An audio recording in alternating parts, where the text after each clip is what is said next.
আপনারা শুনেছেন যে আমরা আইসিসি কে প্রথমে লিখেছিলাম যে how important is security and safety.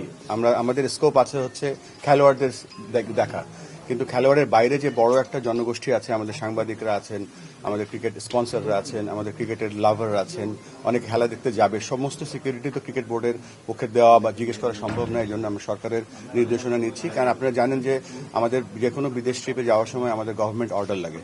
তো সেই অর্ডারটার পজিশনটা আমরা জানতে এসেছিলাম, আমরা জেনে গিয়েছি যে আমরা সকলে একসাথে এই যে সেফটি এবং সিকিউরিটি যদি ইমপ্রুভ না করে আমরা এই বিশ্বকাপে আমরা ফাইট করে যাব ফর আওয়ার রাইটস।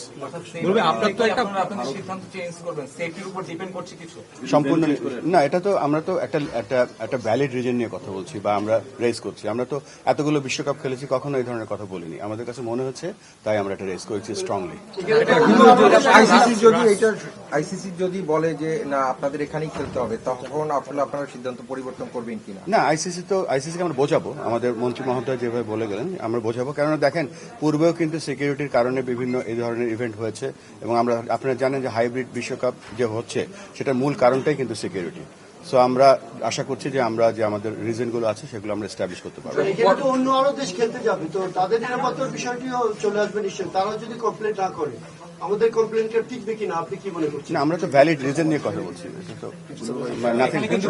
দেখেছেন তো মুস্তাফিজ যখন একটা খেলোয়াড়কেই যখন দেখলাম যে শৃঙ্খলা সিকিউরিটি দিতে অসুবিধা কারণেই তো তাকে বাদ দেওয়া হয়েছে, তখন একটা দল, একটা পুরো বাংলাদেশের জনগোষ্ঠী যারা খেলা দেখতে যাবে, এটা তো বিরাট ব্যাপার।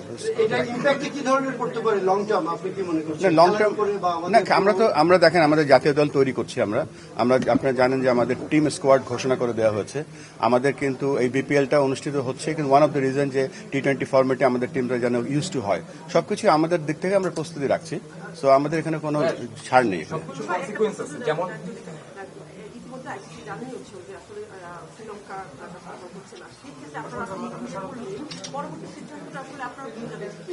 এই যে একটা প্রোপাগান্ডা চলছে যে আইসিসি আমাদেরকে জানিয়েছে শ্রীলঙ্কা খেলা সম্ভব না, এই ধরনের কোনো কথাই হয়নি আমাদের কারোর সাথে।